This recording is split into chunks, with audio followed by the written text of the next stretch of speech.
Hey, welcome back to Rolling with Riggs. It's me, Cody Riggs, down here in Tucson, Arizona at Sonoran Brazilian Jiu-Jitsu. We're going to keep going with some of those fundamentals that we've been talking about before we get into some of the more intricate moves that we can do. Today, I want to talk about sit-outs. I have done these for years. I learned them whenever I was a kid. You use them in wrestling all the time. They call them like an oval as well, or a peek out. In jiu-jitsu, we use it as well, but we can use it in a couple of different ways besides just the regular wrestling sprawl scenario. All right. So we're going to get into that, and then we'll show how we can work this with a partner. A really fun classic drill that can make you pretty tired, get your cardio up, but help you figure out that timing as well. So whenever we do our sit-outs, normally we're going to start in like this turtle-ish bulldog position. You see this a lot in wrestling. You'll see that I have my toes active, tucked underneath me. One of the first things I need to do is my knees have to be off the mat. So I need to be active. I can't do this with my knees on the mat. So I usually just kind of rock back and I'm in this like pouncing lion, tiger type stance. From here, I'm going to have one leg turn out to the side. So my right leg is going to turn towards you. See how both my knee and my toe turn. It's not just my knee, it's not just my toe, it's my whole leg here. I open up my hip. From here, my same side hand is going to come off the mat. So because it's my right leg, my right hand is coming off of the mat. All right. Notice how it was right behind this line here. My left foot is going to go that direction and take the place of my right hand. Okay. I don't want to kick behind me. I want to try to kick forward, okay? Boom. Whenever I do this, my hips turn towards the sky, the ceiling, whatever helps you remember, but they were facing the mat. They do a complete 180 and now they're facing up. At the same time, notice how my hips are not on the mat. My hips are up, okay? That gives me more pressure to put on my opponent when I do this move. Notice my leg is forward, not to the side. That way I have forward momentum whenever we actually drill this. I can come back through, and then I can do it on the other side. My left leg flares out. My left hand comes off of the mat. I'll kick through with my right leg. My hips stay up, and then I come back through. So now I'll show this from just a forward angle, all right? This is normally, how you'll see it a lot of the time. And you'll see how I'm not going straight forward and I'm not going out at a 90-degree angle. I'm going more towards these corners, okay? So I'm here. Once again, my knees are off the mat. I'm nice and ready to go, loaded like a spring. My right knee and toe flare out, opening up my hip. From here, my right hand comes off the mat. If it helps you remember, wave to grandma. From here, my left leg is going to kick through. My hips stay up off of the mat. They're up towards the ceiling. I have turned over, okay? Come back through. I can do it on my other side. Once again, my knees are off the mat. I'm loaded like a spring.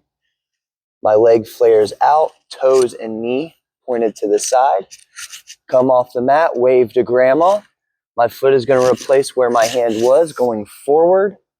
My hips have opened up, turned towards the sky, and my hips are off of the mat. Now, whenever we drill this by ourselves, we normally pick up the speed. Remember, this is about timing. So whenever we're first learning the steps, of course, we will take this a little slow, but over time, we will progress with that speed. So whenever we're first starting, it might look like this. We're loaded, our leg flares, we kick through, we come back.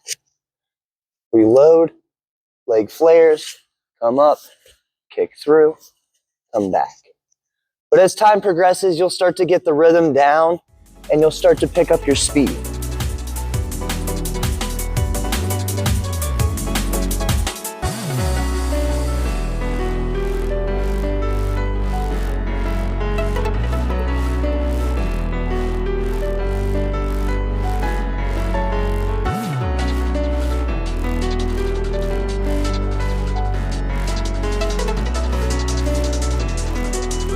So now we're gonna show how we can start to work this with a partner.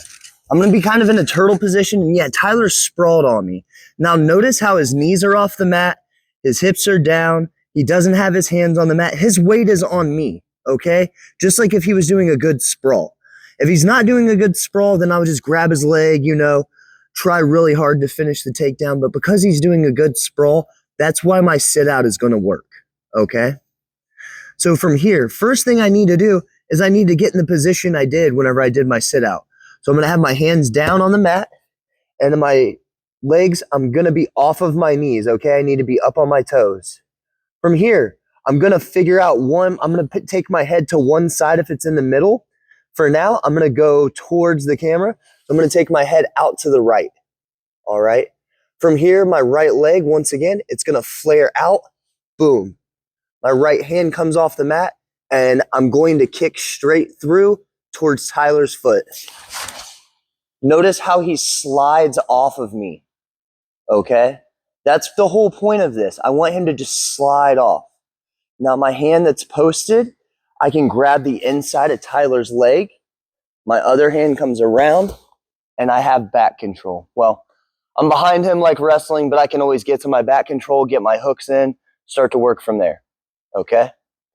For the drill, my chest goes down on his back. I circle in front of Tyler, and then it's Tyler's turn to do the move. Yep. Exactly. And we just do this move back and forth, one on each side, doom, boom, boom, boom, until we get tired or until the coach says stop.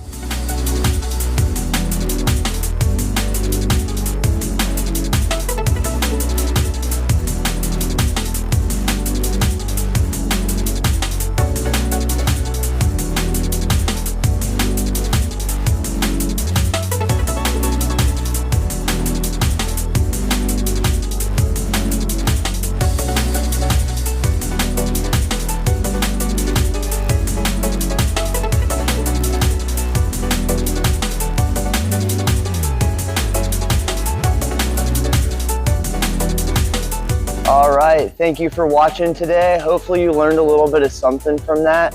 I know it's pretty simple, pretty basic drill, but there are a lot of applications we can do with that, and not just from the sprawl, all right? If you haven't liked and subscribed yet, please do. If you have any questions, any comments, please comment down below. All right, thanks and have a great week.